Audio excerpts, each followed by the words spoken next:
मैयानि थांनाय सानाव प्रमद बर'नि माखासे भाइरेल भिडिअ जुदि नंगौबा जोंनि बर' मिडियाफ्रा बहा थैना थाजोबखो जोंनि बर' मिडियाफ्रा बहा थैना थाजोबखो प्रमद बर'नि माखासे मिडियाफ्रा मा जाखो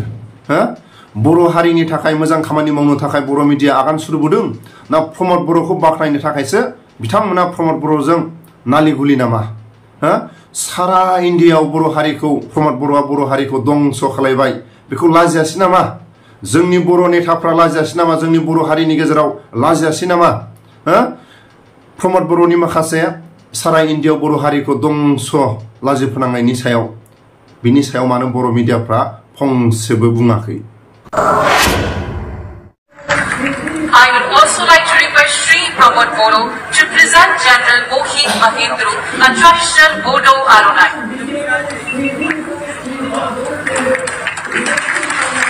Now, let's do the honor of Cabinet Minister of State. The honor, I would like to request General Mohit to present a bouquet and a memento. लोगोफोर नोंथांमोननि गेजेराव प्रमद बर'नि मोनसे भाइरेल भिडिअ होनो नागिरदों बे जाहैबाय मा क'क्राझारावहाय मैया जानो थांनाय जेनाखि डुरेन्ट कापनि थाखाय जेनाखि फार्स्ट मोनसे बाय प्रग्राम जादोंमोन बावहाय प्रमद बर'खौ आर'नाइ सोनो थिनदोंमोन लेफ्टिनेन्ट जेनेरेलखौहाय नाथाय प्रमद बर'आ गावसो सोनानै लादों जोबोद मोनसे इन्टारेस्टिं जादों आरोना पागले नखय कि सागले नाखाय कि गतिके बिनि सायाव बहुद माने रायलायबाय थानांगौ खोथा गैया भिडिअनि फुटेजाव नुनाया बेसेबां गनायथाव आरो गनायथाव नङै सोरबाया प्रमद बर'नि जायफोर खिनायखौ मोदोम सुग्रा प्रमद बर' खियोबा गोथाव सेनसो मोदोमदों प्रमद बर'नि हासुनाया ओरैबायदि गोथाव मोदोमदों होनग्रा माखासे बिथांमोना प्रमद बर'नि माखासे भाइरेल भिडिअखौ एडिटिं खालायदों होननानैसो फोरमायदों जुदि एडिटिं मारबा आं साफ्रोमबो बर' रायजो राजाफोरनि खाथियाव साफ्रोमबो बर' माहारिनि गुबुन गुबुन आफादफोरनि खाथियाव प्रमद बर' सारनि खाथियाव आं आखाइ खबजोबनानै आं निमाहा बियो नाथाय बे भिडिअआ एडिटिं नामा आं सोंदों आंनि चेनेलनि नायगिरि गेदेरमा रायजो राजा आं सोंदों बे भिडिअआ एडिटिं नामा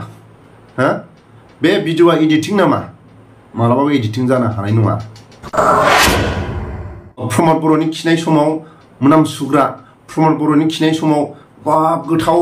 मोदोमथारदों होनग्रा जायफोर नेताफ्रासो प्रमद बर'नि बे भिडिअखौ एडिटिं होननानै फोरमायदों प्रमद बर'नि हासुनाय खिनायखौ बर' हारिनि गेजेराव मोनसे इन्डास्ट्रि खालायदो सेन स्प्रे सेन खालायदो प्रमद बर'नि हासुनाया ओरैबायदि गोथाव मोदोमो प्रमद बर'नि खिनाया ओरैबायदि गोथाव मोदोमो होननानै मोनफ्रोमबो बे सेन सारनानै लाग्रा मोदोमग्राया बेफोराव प्रमद बर'नि खिनाय हासुनायखौ एसे एसे लगायदेरनानै मोनसे सेन कम्पानि बेखौ दिहुननानै होदो जोंनि बर' नेताफ्रा साफा सानै नेताफ्रा बर' हारिखौ बुहुमावनो सारा इन्डियायावनो बर' हारिखौ लेखा फरायनायावबो जेना माखासे खेला दुला गेलेनायावबो बर' हारिया जेना मोनफ्रोमबो माखासे गावसिनि खुंथायखौ लास्थाबनानै सरखारजों खुथाब खुथाब माखासे गावसिनि खुंथाय गावसिनि पावारखौ माखासे बिख' सरखारनिफ्राय आदाय खालायनो हाग्रा हारि होननानै सारा इन्डियायाव बर' हारिखौ गनायोमोन माखासे खेला दुला गेलेनाय माखासे फरायनाय दावहा नांनायावनो होन माखासे सरखारजों नांथाबनायावनो होन मोनफ्रोमबो बर' हारिखौ सारा इन्डियायाव गनायदोंमोन नाथाय मैयानि जिबायदि भाइरेल भिडिअआ बर' हारिखौ दंस खालायदों बर' हारिखौ लाजि फोनांदों माखासे नुथाय भिडिअआव मानो थाखाय बेबायदि जाखो बर' हारिखौ दंस खालायनायनि उनावसो बिथाङा गावनि गादिखौ नागारलांनो थाखाय माखासे साखाफारा जानानै दं नामा जों बेखौसो बुंनांगोन प्रमद बर'आ बर' हारिखौ दंस खालायनायनि उनाव सारा इन्डियायाव बर' हारिखौ उन्दैसिन हारि आरो बयनिफ्राय जाम्बासिन हारि बयनिफ्राय रोंथारि हारि होननानै सिनायथि होलांनानैसो बर' हारिखौ प्रमद बर'आ दंस खालायनायनि उनाव गावनि गादिखौ नागारगोन नामा प्रमद बर'नि जिबायदि भिडिअनि नुथाय बेफोरखौ नायोबा एनडिएफबिनि माखासे एकर्डआ बिटिआर एकर्डनि माखासे खामानिफ्रा प्रमद बर'नि थाखाय गासैबो दंस जानाया प्रमान जाबाय प्रमद बर'नि थाखाय दंस जाबाय मैयानि नुथाय भिडिअखौ नायनानै प्रमद बर'आ बेसेबां गोरों आरो बेसेबां बर' हारिखौ दंस' खालायनो थाखाय दिनै साखाफारा जानानै प्रमद बर'आ दंसै बिनि थाखाय दिनै प्रमद बर'आ बेसेबां बर' हारिनि थाखाय मोजां खामानि मावलांगोन आरो बिनि माखासे खामानिखौ बेसेबां मोजां मावलांगोन बे रोखा जाबाय बिनि थाखाय बिटिआर एकर्डखौ आरो XNDP-फोरनि एकर्डखौ दंस' खालायनायनि सायाव बेसेबां सैथो बे प्रमान जागासिनो लासै लासै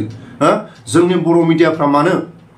बे भाइरेल भिडिअ जुदि नंगौबा मानो थाखाय जोंनि बर' मिडियाफ्रा बे भिडिअखौ मानो थाखाय